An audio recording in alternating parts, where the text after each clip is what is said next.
3. भारतीय संविधान की उद्देशिका अथवा प्रस्तावना।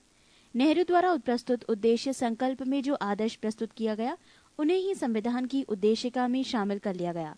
संविधान के 42वें संशोधन 1976 द्वारा यथा संशोधित ये उद्देशिका निम्न प्रकार है।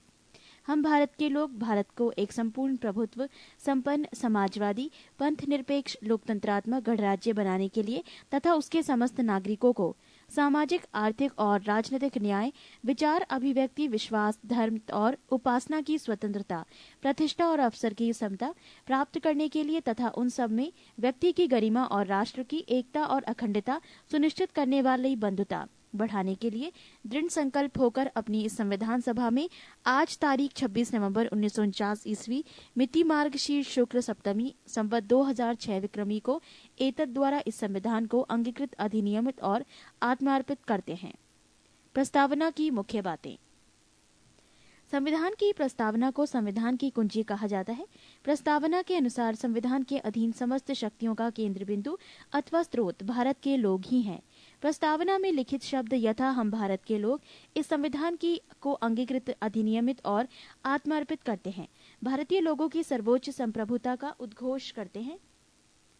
प्रस्तावना को न्यायालय में परिवर्तित नहीं किया जा सकता। ये निर्णय यूनियन ऑफ इंडिया बनाम मदन गोपाल 1957 के निर्णय में घोषित किया गया। पृष्ठ 189। बेरूबाड़ी यूनियन वाद 1960 में सर्वोच्च न्यायालय ने निर्णय दिया कि जहां संविधान की भाषा संदिग्ध हो वहां प्रस्तावना विधिक निर्वाचन में सहायता करती है।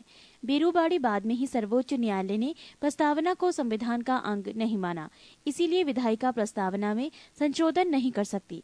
परंतु सर्वोच्च न्यायालय के केशवानंद भारती बनाम केरल राज्यवाद 1973 में कहा कि प्रस्तावना संविधान का अंग है, इसलिए विधायिका संसद उसमें संशोधन कर सकती है। केशवानंद भारती बाद में ही सर्वोच्च न्यायालय में मूल ढांचा का सिद्धांत थ्योरी ऑफ बेसिक स्ट्रक्चर दिया तथा प्रस्तावना को संविधान का मूल ढांचा माना।